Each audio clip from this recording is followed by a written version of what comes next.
रयत शिक्षण संस्था सातारा स्वावलंबी शिक्षण हेच विथ न्यू इंग्लिश स्कूल आणि ऑनलाईन क्लासेसमध्ये आपलं सर्वांचं सहर्ष स्वागत. पाटील प्रवीण खंडाव आज आपल्यासाठी घेऊन आलो आहे मॅथमॅटिक्स पार्ट 2 स्टँडर्ड 9. बघा विद्यार्थी मित्रांनो, या अगोदर आपण लास्ट टाइम गणित भाग 2 च्या तासाला गणितातील मूल कल्पना संबोध त्यामध्ये रेषा, बिंदू, रेषाखंड, सेगमेंट, पॉइंट, लाईन, रे याबाबत आपण अभ्यास केले. त्यानंतर distance between points, betweenness. This part also we taught previous chapter, previously. Now here we are going to discuss next part, that is, so what is the next part? Conditional statements and converse. What is the conditional statement and what is the converse? Let's we discuss here. We called it as in Marathi सशर्त विधाने व व्यत्यय. तर हे जे conditional statement दिलं आहे त्याला सशर्त विधान, कॉन्व्हर्स जे आहेत व्यत्यास असं. तर काय फरक आहे त्याच्यामध्ये हे या ठिकाणी मित्रांनो, ज्याप्रमाणे आपण पायावर उभं राहतो, आपले दोन पायांवर आपले पाय जमिनीवर असतात आणि ज्या वेळेस आपण उलट उभं राहू, ते डोकं खाली पायवर, त्याला म्हणतात यात ते लक्षात. हे आपलं साधं उदाहरण दिलं. आपण ज्या भाषेत किंवा गणिताच्या भाषेत अभ्यास करू. Let's the statement which can be return the if then form are called condition. हे असं स्टेटमेंट त्यात ते स्टेट इफ आणि देन या फॉर्म मध्ये लिहिलं त्याला म्हणायचं कंडिशनल. म्हणजे मराठीमध्ये काय, जर तर, मराठीमध्ये काय म्हणतात, जर तर.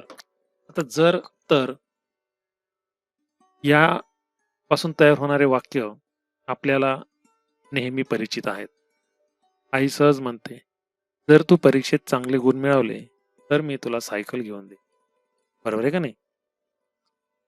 जर तू व्यवस्थित राहिला तर मी तुला गावाला घेऊन जाईल. म्हणजे अशा पद्धतीचे हे जे वाक्य आहे त्याला काय म्हणायचं, सशर्त विधान. त्याच्यात काहीतरी अट असते, बरोबर नाही? कंडिशन म्हणजे काय, अट, काहीतरी अट दिलेली असते. असं अट दिलेले जे स्टेटमेंट आहे त्याला म्हणायचं कंडिशनल स्टेटमेंट. हे तुम्हाला समजलं असेल. असे बरेच उदाहरणं आहेत, तुम्ही पण सांगू शकाल, तुम्हाला पण माहित आहे आणि तुमच्या बाबतीत सुद्धा ते विधानं जे आहेत ते विधानं घडलेले आहेत, बरोबर नाही? मग हेच विधानं गणिताच्या स्वरूपात, गणिताच्या भाषेत, गणितासाठी, मॅथमॅटिक्ससाठी कसे यूज केले जातात, जॉमेट्रीसाठी कसे यूज केले जातात, ते या ठिकाणी आपल्याला बघा. मराठीमध्ये त्याचं काय सांगतात, जी विधाने जर तरच्या रूपात लिहिता येतात त्यांना सशर्त विधाने असे म्हणतात. Second part, the part of the statement following if is called antecedent.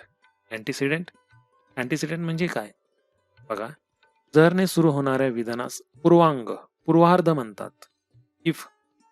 इफने जे स्टार्ट होतं ते वाक्य, सेंटेन्स, स्टेटमेंट, त्याला म्हणायचं अँटीसिडेंट. अँटीसिडेंट म्हणजे काय, पूर्वार्ध.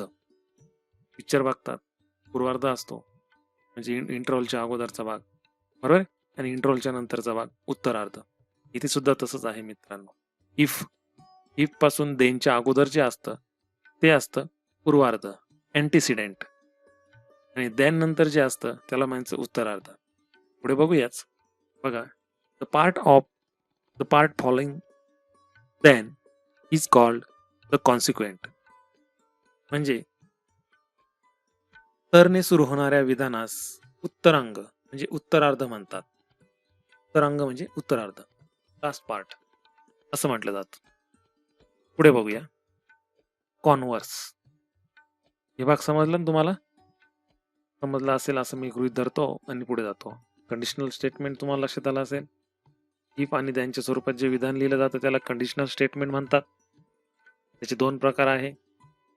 कोणते ते? अँटीसिडेंट आणि कॉन्सिक्वेंट. आता या ठिकाणी आपण बघूया कॉन्व्हर्स. कॉन्व्हर्स म्हणजे व्यत्यास. खाली डोके वर पाय. ओके. काय आहे converse? What is the converse? If the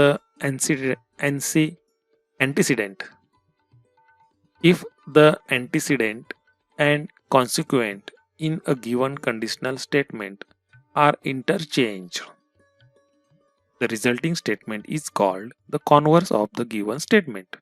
काय सांगितलेलं आहे? इफ, बरोबर की नाही? If the antecedent and consequent in a given conditional statement are interchanged, then the resulting statement is called the converse of the given statement. एकदम मी then वापरला.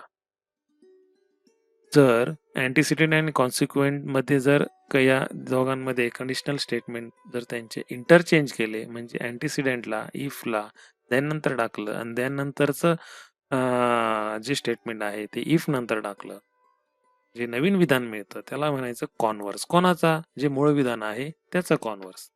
ते लक्षात बघा. मराठीत काय म्हणतोय आपण?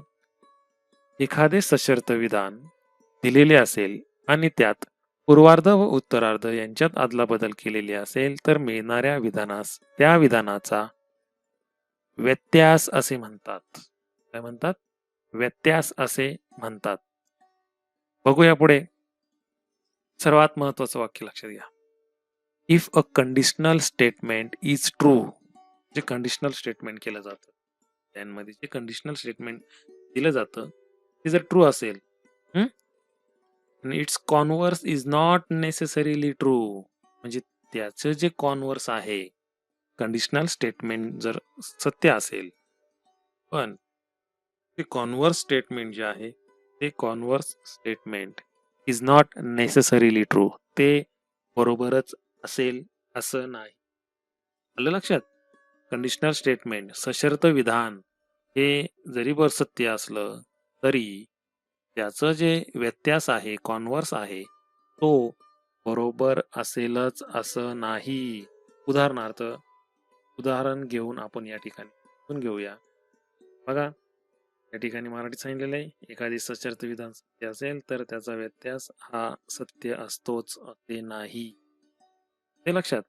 या ठिकाणी तुम्ही ज्यावेळेस तुम्हाला ह्या गोष्टी लक्षात येणार नसतील तर पुन्हा पुन्हा हा व्हिडिओ बघा.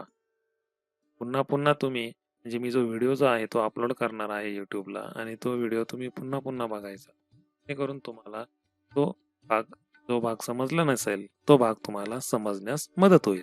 यासाठीच मी तो व्हिडिओ जो आहे तो यूट्यूबला अपलोड करत असतो आणि त्याची लिंक जी आहे ती तुम्हाला शेअर करत असतो.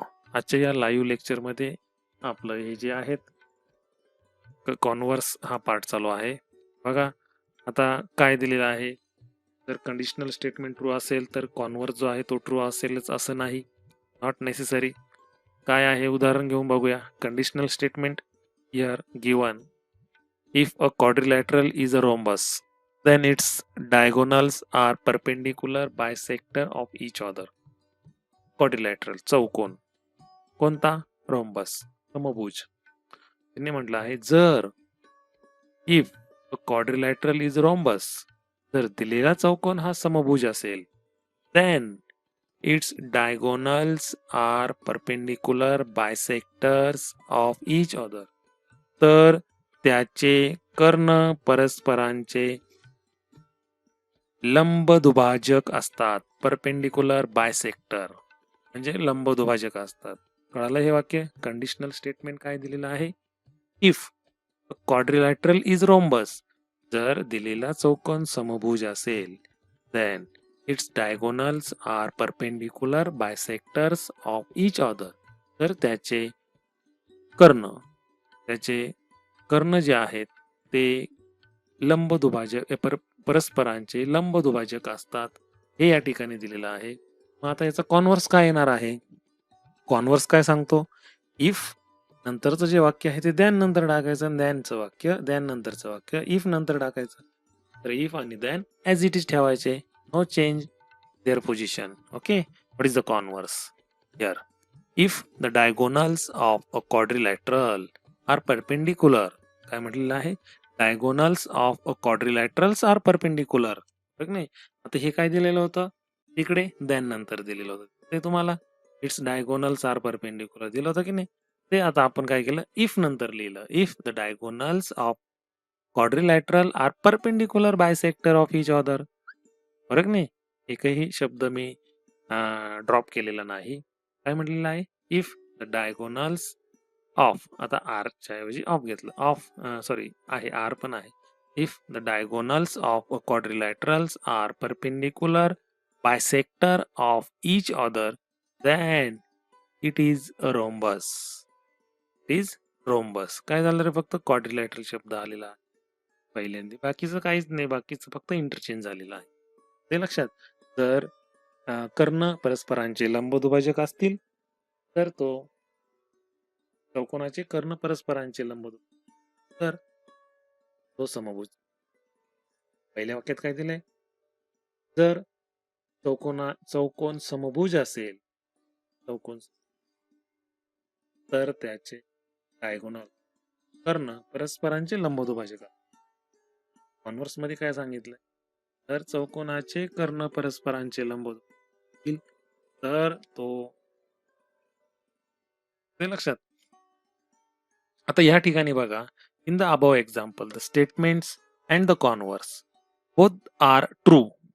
दोन्हीही विधान, कॉन्व्हर्स, कंडिशनल स्टेटमेंट आणि कॉन्व्हर्स दोघंही या ठिकाणी काय बरोबर आहे. तिथं म्हटलंय इट इज नॉट नेसेसरी, मग अशी काय म्हटलं ते? It is not necessary to true. जर conditional statement is true, then it is not necessary the converse is also true. Conditional statement जर सत्य असेल तर त्याचा व्यत्यास जो आहे तो सत्यच असेल असं नाही, म्हणजे शक्यता आहे. सत्य असू शकतं आणि सत्य नसू पण शकतं, ते लक्षात. या ठिकाणी हे सत्य आहे दोन्ही पण. असत्याचं उदाहरण बघूया या ठिकाणी काय दिलेलं आहे. Next, another examples of conditional statement and converse.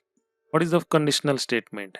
If a number is a prime number, is if a number is a prime number, then it is even or odd. जर दिलेली संख्या मूळ संख्या असेल तर ती सम किंवा विषम असते. काय म्हटलेले? जर दिलेली संख्या ही मूळ संख्या असेल तर ती सम किंवा विषम संख्या असेल. If a number is prime number then it is even or odd. आता याचं कॉन्व्हर्स काय सांगितलेलं आहे? If a number is even or odd, change केलं बघा, देन नंतरचं वाक्य इफ नंतर टाकलंय, इथे लक्षात. If a number is even or odd then it is a prime number. आता हे शक्य आहे का रे मित्रांनो? सांगा बरं. जर दिलेली संख्या विषम किंवा सम असेल तर ती प्राईम नंबरच असेल असं म्हणतंय, नाही ना? बरोबर की नाही? दोन, उदाहरणार्थ 2 घेतलं आपण, 2 ही इवन नंबर आहे, बरोबर नाही? ती काय आहे? प्राईम नंबर आहे. परंतु आता 4 ही इवन आहे, पण ती प्राईम नंबर आहे का? नाही. त्यानंतर ऑड नंबर घेऊया, एक 9 ऑड नंबर आहे, परंतु ऑड ही प्राईम नंबर नाहीये, बरोबर की नाही? हा, 3, 5, 7, 11, 13, 17, 19, 23, 29 या ऑड नंबर आहे, बरोबर की नाही? आणि ते प्राईम नंबर आहे. परंतु या संख्यांव्यतिरिक्त 9, त्याच्यानंतर कोणत्या? 15, 21, 27 या संख्या नाही ना, ऑड नंबर आहे परंतु प्राईम नंबर नाही. म्हणून मगाशी म्हटलंय if the conditional statement is true then it is not necessary the converse is also true. येते लक्षात. आणि हेच उदाहरण त्याच्या बाबतीत सांगता येईल. पहिलं उदाहरण आपण बघितलं समभुज चौकोनाच्या बाबतीत ते दोन्ही बरोबर होते. ते कंडिशनल ती कंडिशन काय होती, असेल आणि नसेल पण. तर तिथं होतं, नाहीये. बरं का नाही?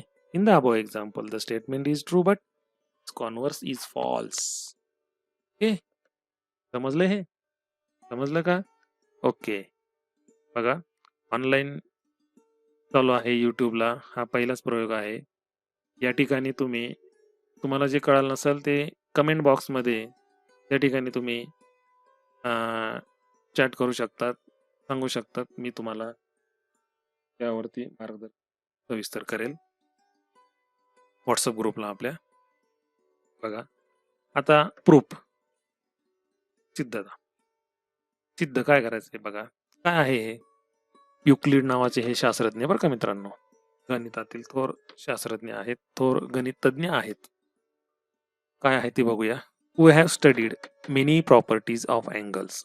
आपण खूप angles, triangle and quadrilateral through activities, म्हणजे कृतीद्वारे आपण कोणाच्या, त्रिकोणाच्या, चौकोनाच्या खूप आपण अभ्यास केलेला आहे. In this standard we are going to look at the subject of geometry with a different point of view. या अगोदर 8वी पर्यंत तुम्हाला मॅथ्स हा एकच पुस्तक होतं. म्हणजेच काय, मॅथ्स 1 आणि मॅथ्स 2, अल्जेब्रा अँड जॉमेट्री हे एकाच पुस्तकात तुम्हाला अभ्यासायला होतं. आता या ठिकाणी 9वीला 2 पुस्तकं झाले, अल्जेब्रा वेगळं, जॉमेट्री वेगळं, मॅथ्स 1, मॅथ्स 2. बरोबर आहे की नाही? आता या ठिकाणी बघा, इन द स्टँड या आपल्याला वेगळ्या पद्धतीने अभ्यासायचं असं ते म्हणतायत. Which was originated by the Greek mathematician Euclid. Euclid या शास्त्रज्ञाने त्याचे सिद्धांत मांडलेला आहे. Who lived in the 3rd century before Christian era. He gathered the knowledge of geometry prevailing at his time and streamlined it. He took for granted some self-evident geometrical statements which were accepted by all and called the postulates. Postulates, गृहीतक. म्हणजे त्यांनी काही गृहीतक मांडलेली आहे, त्यांनी काही statement केलेली आहे आणि ते सर्वांनी ते काय म्हणजे जॉमेट्रिकल भौमितिक स्टेटमेंट त्यांनी केलेले होते आणि ते सर्वांनी ते काय केलेले, ऍक्सेप्ट केलेले आहेत. त्याला गृहीतक म्हणतात. If he showed that on the basis of the postulates some more properties can be proved logically. त्यांनी अजून काही प्रॉपर्टी जी आहे ती लॉजिकली, म्हणजे त्याला आधार दिलेला आहे, सिद्धांत मांडलेला. आपण म्हणतो ना, काहीतरी लॉजिक असलं पाहिजे. काही बोलतोस तू, काहीतरी लॉजिक असलं पाहिजे तरच बोल ना. हे आता ते लॉजिक नाही, काही नाही, काही आपल्या बोलतोस बरं, असं आपण जनरली बोलत असतो. त्याचप्रमाणे मी काय केलं, लॉजिकली ते मांडलेले आहे काही प्रॉपर्टी. मग कोणत्या त्या आहे? Properties proved logically is called as a theorem. ज्या प्रॉपर्टी लॉजिकली केलेल्या, बघा, लॉजिकली प्रॉपर्टीज प्रूव्ड लॉजिकली म्हणजे ज्या प्रॉपर्टीज लॉजिकली प्रूव्ह केल्या जातात त्याला म्हणायचं थेरम. त्याला काय म्हणायचं? थेरम, सिद्धांत. बघा, some of Euclid postulates are given below. काही पॉच्युलेट त्यांनी दिलेली आहेत, काही गृहीतक दिलेली आहेत. काय आहे ते? First, there are infinite lines passing through a point. काय म्हटलेलं आहे? There are infinite lines passing through a point. Point, बिंदू. बरोबर नाही? हा एक बिंदू आहेत, बरोबर नाही? त्यांनी म्हटलंय there are infinite lines passing through a point, म्हणजे एका बिंदूतून असंख्य रेषा जातात. ही एक रेषा गेली, ही दुसरी, बघा, तिसरी. म्हणजे ह्या एका बिंदूतून त्यांचं असं म्हणणं आहे असंख्य रेषा, बरोबर नाही? काय? Infinite lines passing through a point, म्हणजे एका बिंदूतून असंख्य रेषा, अशा पद्धतीने असंख्य रेषा ज्या आहेत त्या जात असतात, असं त्या ठिकाणी आपल्याला म्हटलेलं आहे. पुढे काय म्हटले? There is one and only one line passing through 2 points. आता मी या ठिकाणी 2 पॉइंट घेतो. या ठिकाणी ए बिंदू घेतलेला आहे आणि आता मी पुढे दुसरा बिंदू घेतो, त्याला नाव दिलं बी बिंदू. त्यांचं असं म्हणणं, या 2 बिंदूतून एक आणि एकच रेषा जाते. आता दुसरी रेषा या दोघांमधून जाईल का रे? गेली तरी त्याच्यावरच असेल, एकावर एक असेल. येते लक्षात? ठीक आहे. Third, a circle of given radius can be drawn taking any point as its centre. आता इथंच घेतलं बघा सेंटर. मी आता याच्यावर अक्षरांवरच घेतो. एक सेंटर घेतलं आणि एक रेडियस घेतली. या रेडियस मधून जाणारं वर्तुळ. ते कोणत्याही एका बिंदूतून सर्कल ऑफ गिवन रेडियस दिलेल्या त्रिज्येचं वर्तुळ केंद्र घेऊन काढता येतं. चौथं काय, all right angles are congruent with each other. सर्व काटकोन जे आहे ते काटकोन एकरूप कोण असतात. पाचवं दिलं आहे, if two interior angles form on one side of a transversal of two lines add up to less than two right angles, then the lines produced in that directions intersect each other. जर समांतर रेषा the interior angles form by one side of a transversal म्हणजे काय, छेदिकेच्या एका बाजूला जर दोन angle तयार होत आहेत आणि ते अँगल जे आहे ते 90 अंशापेक्षा कमी आहे, बरोबर नाही, 90 अंशापेक्षा कमी आहे असं जर त्यांचं म्हणणं असेल ना, तर त्या पुढे ज्या आहेत त्या एकमेकाला इंटरसेक्ट होतात. पुढे ज्यावेळेस ते पुढचे जातील ते इंटरसेक्ट होतात असं त्यांनी मांडलेलं आहे. We have verified some of this postulates through activities. हे सर्व पॉच्युलेट जे आहे ते ऍक्टिव्हिटीजद्वारे प्रूव्ह केलेले आहे. A property is suppose to be proved if it can be proved logically. It is called theorem. The logical arguments made to prove a theorem is called its proof. Now, when we are going to prove that a conditional statement is true, its antecedent is called given part. मग आता हे जे सिद्धता आपण सिद्ध करतो, conditional statement जे आहे ते आपल्याला ज्या ठिकाणी इफ नंतरचं जे वाक्य असतं त्याला म्हणतात अँटीसिडेंट, आणि हे अँटीसिडेंट जे आहे त्याला म्हणायचं गिवन पार्ट. काय म्हणायचं? Given part. आणि the consequent is called the part to be proved. जे कॉन्सिक्वेंट असतं, बरोबर नाही, त्यानंतरचं जे सेंटेन्स असतं, त्यानंतरचं जे स्टेटमेंट असतं त्याला म्हणायचं टू बी प्रूव्ड. ते आपल्याला सिद्ध करायचं असतं. लक्षात ठेवा, ज्यावेळेस तुम्हाला एखादा थेरम दिलेला असतो तो प्रूव्ह करायचा असतो, त्यावेळेस प्रूव्ह करत असताना अँटीसिडेंट जे असतं ते अँटीसिडेंट हे गिवन असतं, आणि जे आर्ग्युमेंट केलं असतं, सॉरी, जे कॉन्सिक्वेंट असतं ते कॉन्सिक्वेंट आपल्याला प्रूव्ह करायचं असतं. The part to be proved. So there are two types of proofs, direct and indirect. दोन प्रकारचे असतात, एक प्रत्यक्ष आणि अप्रत्यक्ष सिद्धता असतात. ओके, या ठिकाणी आता आपण पुढचा भाग बघूया. हे सर्व तुम्हाला समजलं असेल. आता थेरम बघूया, एक साधा थेरम बघूया लक्ष देण्यासाठी. काय आहे थेरम?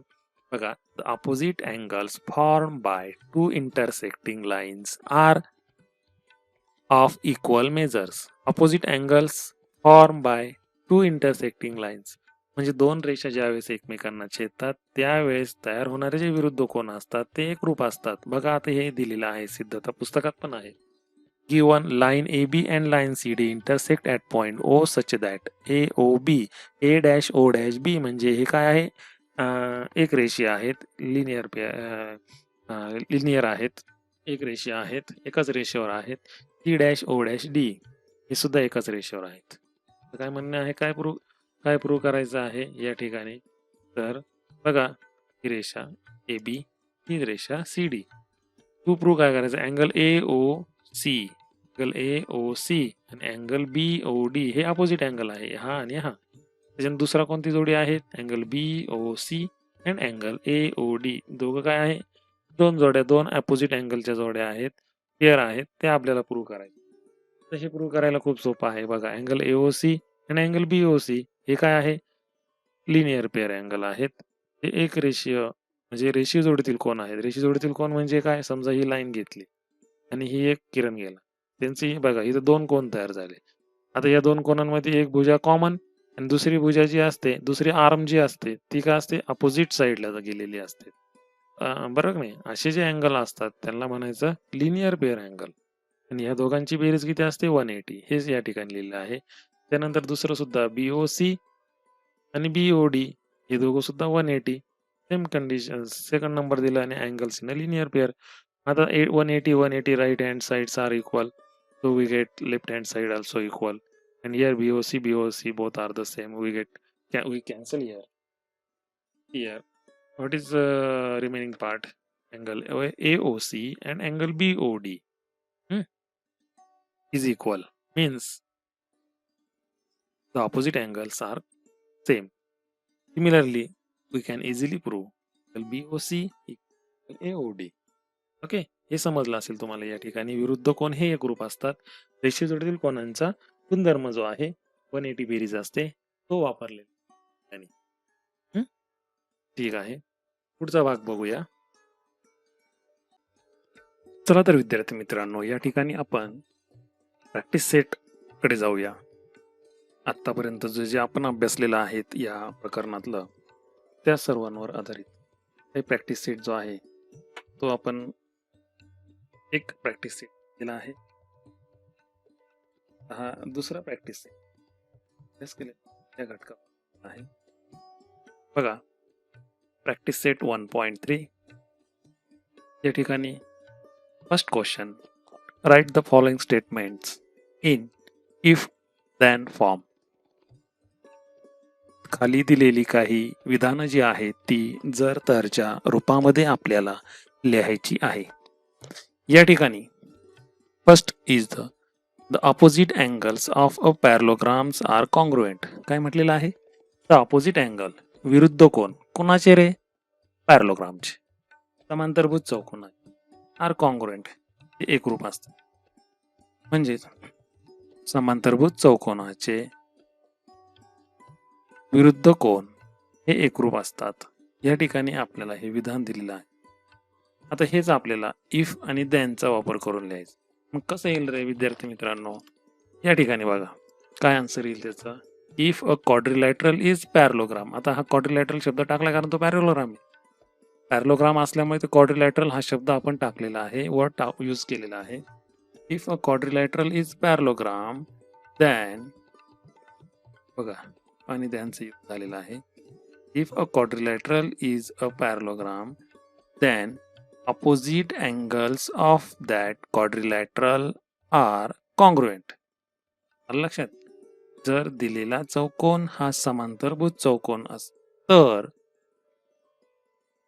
तर opposite angles of that quadrilateral are congruent. तर त्याचे विरुद्ध कोन हे एकरूप असतात. अशा पद्धतीने आपल्याला हे वाक्य, हे स्टेटमेंट इफ अँड दॅनच्या स्वरूपात लिहिता येईल. हे नोट डाऊन करायचं तुमच्या वहीमध्ये. Second question, what is the second? The diagonals of a rectangles are congruent. ते रेक्टँगल जो आहे, आयत जो आहे, आयताचे कर्ण एकरूप असतात. आता हेच तुम्ही जर तरच्या स्वरूपात कसं लिहिणार आहे? इफ, बरोबर नाही? If a quadrilateral is rectangle then diagonals are congruent. काय बघा, if quadrilateral is a rectangle, बरोबर आहे की नाही? Then diagonals are congruent. सोपं विधान आहे. म्हणजे अशा पद्धतीने इफ आणि दॅनच्या स्वरूपात लिहिण्यासाठी तुम्हाला क्वेश्चन जे आहे ते क्वेश्चन विचारले जातात. हा झाला पहिला क्वेश्चन. आता दुसरा क्वेश्चन याच प्रॅक्टिस सेट मधला काय आहे तो या ठिकाणी बघू. What is the second question? Write converses of the following statements. तर आपल्याला व्यत्यास लिहायचे. व्यत्यास, कॉन्व्हर्स आपण बघितलं होतं, बरोबर की नाही? इफ नंतरचं जे सेंटेन्स आहे ते इफ नंतरचं सेंटेन्स दॅन नंतर लिहायचं, दॅन नंतरचं सेंटेन्स इफ नंतर लिहायचं, इंटरचेंज करायचं, त्याला म्हणायचं कॉन्व्हर्सेस. तर काय दिले first example? The alternate angles form by to parallel lines. alternate angles formed by two parallel lines and their transversals are congruent. म्हणजे अल्टरनेट अँगल काय? अल्टरनेट अँगल म्हणजे काय? युत्क्रम कोन. दोन समांतर रेषांमुळे तयार होणारे जे युत्क्रम कोन जे आहे ते एकरूप असतील. अँड ते ट्रान्सव्हर्सल म्हणजे ते जे आहेत ट्रान्सव्हर्सल म्हणजे छेदिका, हे काय असतात? एकरूप असतात. छेदिका दोन समांतर रेषा आणि त्यांच्या छेदिकेने तयार केलेले जे कोन असतात ते युत्क्रम कोन एकरूप असतात असं सिद्ध करायला केलेलं आहे. म्हणजे स्टेटमेंट दिलेलं आहे. आता हेच स्टेटमेंट आपल्याला इफ आणि दॅनच्या स्वरूपात कसं लिहिता येईल? तर if alternate angles made by two lines and its transversals are congruent then the lines are parallel. काय म्हटलेलं आहे? If alternate angles made by two lines and its transversals, दोन अल्टरनेट अँगल तयार केलेले कोणी? दोन समांतर रेषा आणि त्यांच्या छेदिकेने ते जर एकरूप असतील, हा, ते अल्टरनेट ट्रान्सव्हर्सलने तयार केलेले अल्टरनेट दोन अँगल जर एकरूप असतील तर त्या रेषा पॅरलल असतात. तर या ठिकाणी सांगण्यात आलेलं आहे. सेकंड क्वेश्चन आहे, if a pair of the interior angles made by transversals of two lines are supplementary then the lines are parallel. काय म्हटलेलं आहे? If pair of interior angles made by transversal. Interior म्हणजे काय? आंतरकोन. आंतरकोनांच्या जोड्या, बरोबर की नाही? जर म्हणजे ट्रान्सव्हर्सलने तयार केलेल्या आंतरकोनांच्या दोन जोड्या जर सप्लिमेंटरी असतील, म्हणजे त्या दोघांची बेरीज जर 180 असेल, तर त्या दोन त्या आहेत त्या पॅरलल असतात. बघा त्याचा कॉन्व्हर्स काय? कॉन्व्हर्स उलटा सांगतो. If two parallel lines are intersected by transversal, the interior angles so formed are supplementary. बरं नाही? दोन जर समांतर रेषा तयार होणार जे आहे ते जर हे असतील इंटेरियर असतील तर ते सप्लिमेंटरी असतात त्यांनी सांगितलेलं आहे. ते लक्षात कॉन्व्हर्स जे आहे कॉन्व्हर्स हे या एक्झाम्पल वरून समजू शकतो. या ठिकाणी बघा आज आपण या ठिकाणी स्टेटमेंट करून कशा पद्धतीने विधान लिहिले जातात याचा अभ्यास केलेला आहे. कॉन्व्हर्स कसा लिहिला जातो याचा अभ्यास केलेला आहे. त्याचं उदाहरण घेतलं, प्रॅक्टिस सेट घेतलं. ठिकाणी याच्यावर आधारित आपल्याला लिंक जी आहे ही लिंक या ठिकाणी आपल्याला आलेली आहे. ती लिंक पण आपण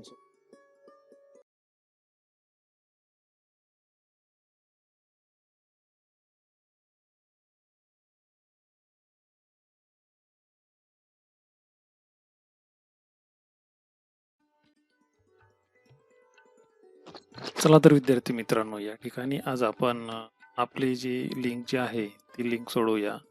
बघा या ठिकाणी मी लिंक कॉपी करतो.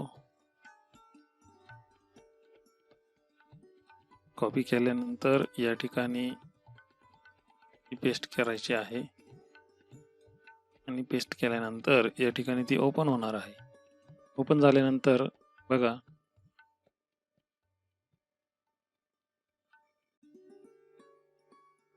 या ठिकाणी ती ओपन झाल्यानंतर आपल्याला काय दिसतंय? 9th standard mathematics part 2 taste 2 10/7. आज 10 जुलै आहे. घटक दिलेला आहे, उपघटक दिलेला आहे. रयत शिक्षण संस्थेचे विद्यार्थी आहेत का? होय, रयत शिक्षण संस्थेचे विद्यार्थी आहे. विभाग आहे उत्तर. या ठिकाणी आमची शाळा आहे 371 नंबर न्यू ठाणे. या ठिकाणी मी नेक्स्ट जातो. त्यानंतर पुढे बघा या ठिकाणी मी कुठला तरी एक रोल नंबर घेतो, साधारणतः तो राहू धोकरट.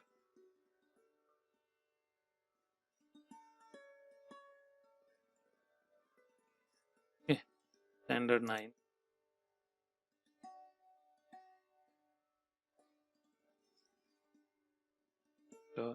या ठिकाणी करायची आहे.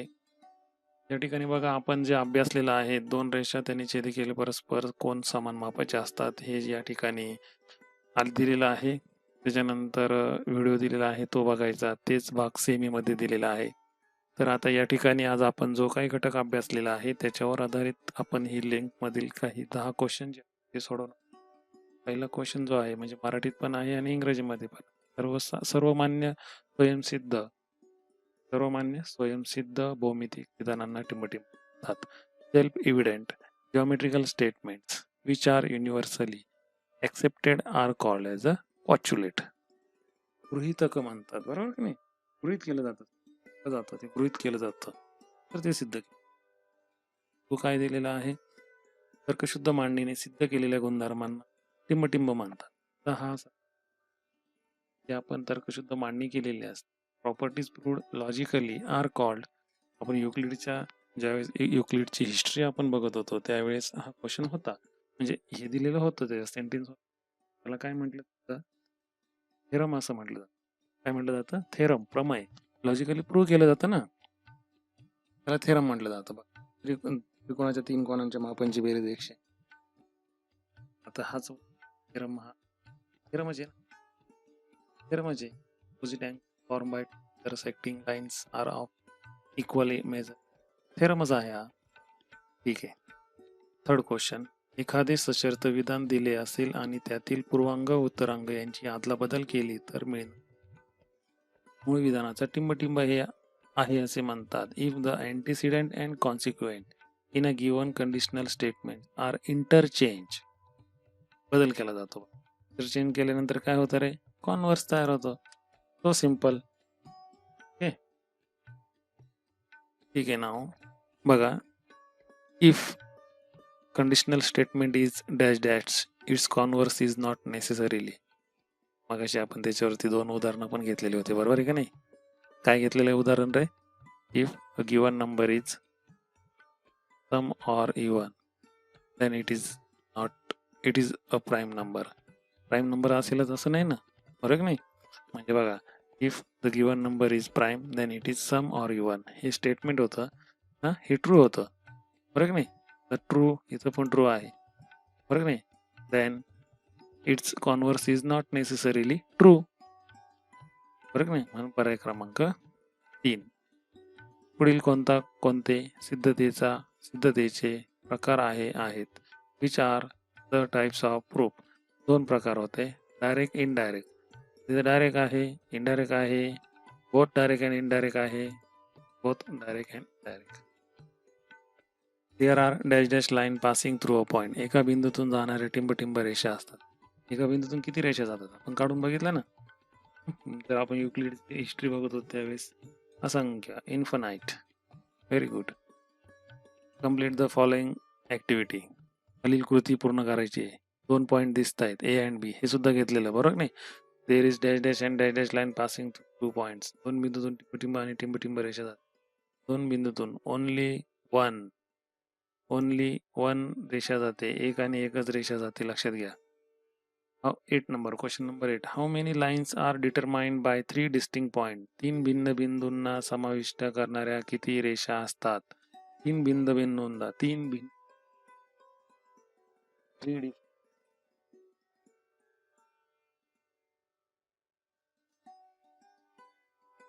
लाईन्स एक असते.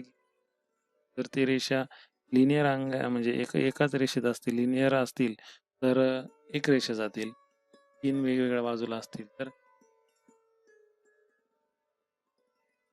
Complete the following activity. आता या ठिकाणी काय दिलेले आहे? सोबतच्या आकृतीचे निरीक्षण करा आणि विरुद्ध कोनाच्या जोड्या लिहा. विरुद्ध कोनाच्या अपोजिट अँगल्स. बघा आता आता अपोजिट अँगल कोणाला बनायचा? आता समजा हा अँगल तयार होतोय, त्याच्या दोन्ही आर्मच्या भुजा प्रत्येकी एकमेकांच्या अपोजिट डायरेक्शन. आता डी हा अँगल अपोजिट आहे, बी आणि डी अपोजिट आहे. पर्याय क्रमांक 3. तर लास्ट क्वेश्चन बघूया आपण या ठिकाणी. थेरम दिलेला आहे. Opposite angles form by 2 intersecting lines are of equal measures. त्यांनी काय म्हटले? तिथं काय विचारलंय? डॉट डॉट दिले. Given line dash dash and dash dash intersect at point O. कोणकोणते line? Line A and B, बरोबर नाही? Line A B and line C D intersect at point O. काय? रेषा dash dash and dash dash परस्परांना O बिंदू रेषा रे, बरोबर नाही? आणि प्रूव्ह काय करायचं आहे? हे तेच मराठीत दिलेलं आहे. प्रूव्ह काय करायचं आहे? डॅश डॅश काय प्रूव्ह करायचं आहे? हे करायचं आहे. बी ओडी अपोजिट अँगल आहेत, हे पण आपण दिलेले बघा. या ठिकाणी ज्यावेळेस तुम्ही बघाल त्यावेळेस दिलेलं आहे, बरोबर नाही? त्या प्रकारे हे 10 क्वेश्चन जे आहेत ते क्वेश्चन होते आणि यामध्ये तुम्हाला बघा इथं दिलेली आहेत ॲक्टिव्हिटी तुम्ही तुमच्या वहीमध्ये लिहायची आहे. आजच्या तारखेला त्या वहीमध्ये लिहिलेली असली पाहिजे. मला त्याचा फोटो काढून पाठवायचा आहे. होमवर्कला काही क्वेश्चन दिलेले आहेत. 2, 4 म्हणजे किती झाले? 4 अन् 2 6 अन् 2 8, 8 अन् 11, 11 अन् 4 15, 15 मार्काची दिलेली आहे होमवर्क. हा होमवर्क तुम्ही घरी सोडवायचा आहे तुमच्या गृहपाठाच्या वहीमध्ये. गृहपाठाला 2 वही करायच्या. एकच वही करायची अर्धा भाग अर्धा भाग M2 ला. येतंय लक्षात? ठीक आहे. या ठिकाणी आपण ते दिलेले पुढील सराव चाचणीसाठी बघा, सराव चाचणीसाठी घटक क्रमांक 2 समांतर रेषा पॅरलल लाईन्स त्यातलं 2.1 समांतर रेषा व छेदिका रेषाने तयार केलेल्या जोड्या ही ठिकाणी असणार आहे. ते आपण ते बघितलं होतं ब्रिज कोर्समध्ये बघितलेले होते. तोच घटक आपल्याला पुन्हा अभ्यासायचा आहे. या ठिकाणी मी माझी टेस्ट जी आहे ती सबमिट करून देतो आणि बघूया किती स्कोअर मी झालेला आहे. या ठिकाणी जर स्कोअर बघितला तर तो स्कोअर आपल्याला आहे या ठिकाणी 20 पैकी 20 गुण आपले सर्व जे आहे ते बरोबर आले आहे. हे लक्षात ठीक आहे. तर विद्यार्थी मित्रांनो, अशा पद्धतीने आपण ही चाचणी जी आहे ती चाचणी या ठिकाणी आपण सोडवलेली आहे. या ठिकाणी आपण आता ब्रिज कोर्स बद्दल थोडं या आणि नंतर या ठिकाणी थांबूया.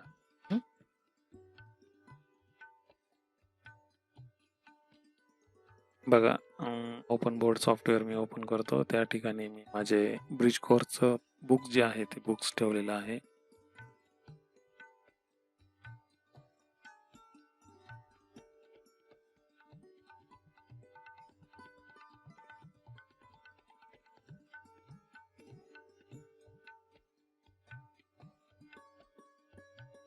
चला तर बघूया. स्टँडर्ड कोर्स तारीख किती आहे?